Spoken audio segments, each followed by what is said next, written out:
Lionel Messi is perhaps one of the best soccer players, or I guess football players in the world. And so in this video, what I'm going to do is look at how Lionel Messi was prescribed growth hormone from a very young age. And so I'll take a look at some other backdoor pathways to increase growth hormone without injecting growth hormone itself.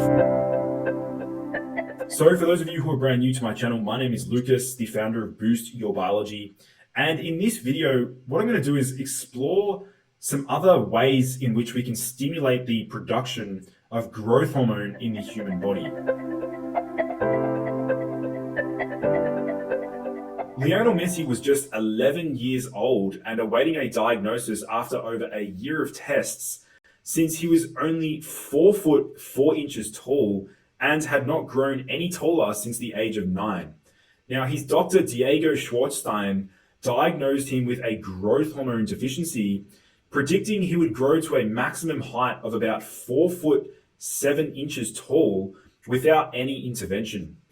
Yet 3 years later, thanks to an agreement inked out on a paper napkin with one of the richest sports teams in the world, Lionel Messi would be treated healthy and ascending to both normal stature and soccer stardom. So Messi's youth was an interesting one. Now, he suffered from a growth hormone deficiency, which is a disease that affects 1 in 3,000 or 1 in 10,000 children. It is caused by a missing or smaller gland in one of the parts of the larger pituitary gland. And as a result of this, the pituitary gland releases significantly less growth hormone than in usual circumstances. Now, growth hormone enables the growth of muscles, bones, and organs in the body by stimulating the creation of a protein called insulin-like growth factor 1, or IGF-1, in various tissues, including the kidney, which more directly causes the growth. An insufficient amount of human growth hormone, and therefore IGF-1, is associated with overweightness, skin teeth problems, poor vision, and low immunity, amongst other health complications. Growth hormone deficiency is treated by daily injections of somatotropin, or growth hormone, into the lower body, which enables people to grow to potentially an average height, effectively curing the disease. Now, these injections made it possible for Messi to achieve both a soccer career and a normal life, saving him from both being 4 foot 7 and suffering from the other aforementioned effects. You're probably wondering a little bit about growth hormone administration. Unfortunately, growth hormone cannot be taken orally, and growth hormone is given through a subcutaneous injection, which means that it goes into the fatty tissue just beneath the surface of the skin. Growth hormone can be given by a special injection device that looks like a pen. Because it is such a shallow injection, the needle is very small, and fortunately, it does not hurt at all.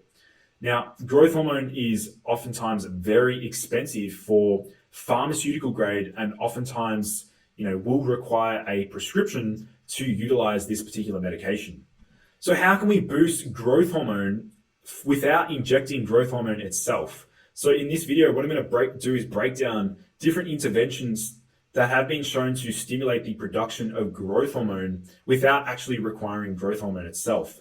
Now, obviously, this is not going to lead to, greater height or, height enhancement after your growth plates are shut.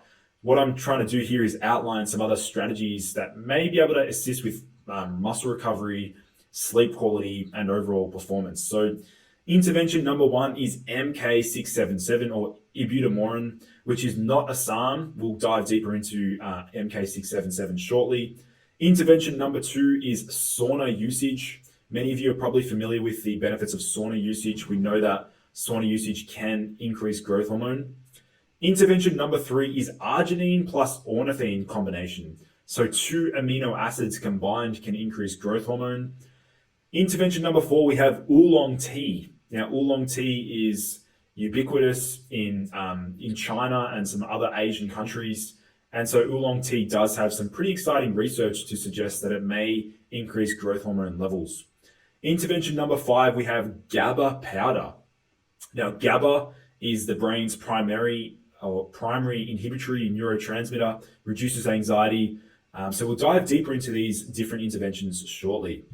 So MK677, also known as ibutamoren or orotrope, is a potent orally active selective agonist of the ghrelin receptor. Now, fortunately, MK677 does not require injection, and it can be used orally, so taken in capsule or liquid form. And this makes it a growth hormone secretagogue and ghrelin mimetic. Now, it is not a ghrelin analog, however, it is not a peptide and therefore shares no structural similarities to ghrelin itself. Now, research shows that MK677 increases the secretion of growth hormone and IGF-1 but does not affect cortisol levels. Now, this means that MK677 activates the growth hormone axis and therefore promotes an increase in lean body mass. Now, it is under investigation as a treatment for growth hormone deficiency, muscle and bone wastage, and appetite stimulation. MK677 is valued for its long half-life and excellent oral bioavailability. Now, research in humans shows that IGF-1 levels remain elevated for up to 24 hours after a single dosage of MK677. Intervention number 2 is sauna usage. Now, sauna use promotes transient growth hormone release, which varies according to time, temperature, and frequency of exposure. For example, 2 20-minute sauna sessions at 80 degrees Celsius or 176 degrees Fahrenheit, separated by a 30-minute cooling period, elevated growth hormone levels twofold over baseline, but 2 15-minute sauna sessions at 100 degrees Celsius or 212 degrees Fahrenheit dry heat, separated by a 30-minute cooling period, resulted in a 5-fold increase in growth hormone. Now, interestingly, repeated exposure to whole body heat treatment through sauna use has an even more profound effect on boosting growth hormone immediately afterward. Now, 17 men and women who were exposed to 2 one-hour sessions or 2 one-hour sauna sessions at 80 degrees Celsius dry heat per day for 7 days exhibited a 16-fold increase in growth hormone levels by the 3rd day. Now, the growth hormone effects generally persisted for a few hours post-sauna, and it is noteworthy, however, that sauna use and exercise work synergistically to significantly elevate growth hormone levels when used together or in conjunction. So we can see that sauna usage is yet another strategy to massively increase growth hormone levels in humans.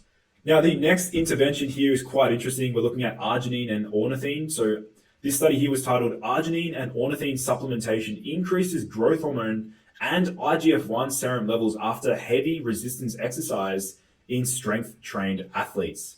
And so we can see here that if you give a guy who weighs 80 kilograms a dose of 8 grams of L-ornithine before a weight training session, his growth hormone level will increase by a factor of 3. Japanese researchers working for ornithine manufacturer Kyowa Hakko Bio have studied the effects of this amino acid on athletes. Now, 5 grams and 9 grams of oral arginine caused a significant growth hormone response. A 13-gram dose of arginine resulted in considerable gastrointestinal distress in most subjects without augmentation in the growth hormone response. Now, the rise in growth hormone concentration started approximately 30 minutes after ingestion and peaked approximately 60 minutes post-ingestion. So we can see that the combination of ornithine and arginine around exercise or potentially around even possibly sauna usage may be able to amplify the growth hormone response. The next intervention to increase growth hormone levels is oolong tea. Now, according to biotechnologists at National Chung Sing University in Taiwan, oolong tea contains phenols that boost the secretion of growth hormone. In vitro and animal studies have shown that these compounds activate the receptor for the hunger hormone ghrelin. Now, there are no approved drugs on the market that stimulate appetite via the ghrelin receptor or that boost the secretion of growth hormone. Now, trials so far have shown the effect to be limited and that substances tested have unfortunate side effects. Now, according to this study, tea ghrelins extracted from oolong tea seem to be promising oral agonists of the ghrelin receptor, provided that they undergo necessary clinical trials. So we can see this study here was titled Tiagrelins, Unique Acylated Flavonoid Tetraglycosides in Chinsin oolong tea are putative oral agonists of the ghrelin receptor. So is it possible that 2 to 3 cups of oolong tea per day, or perhaps an isolated extraction of these teoghrelinins from oolong tea, may be able to increase growth hormone levels in humans? This is pretty exciting research, and I'm really excited to see more extensive clinical trials to evaluate whether or not oolong tea has beneficial effects on growth hormone secretion in humans.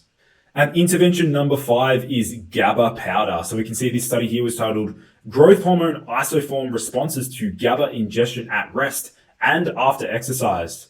So strength athletes who take 3 grams of the supplement GABA quadruple their growth hormone secretion or production during and after a training session.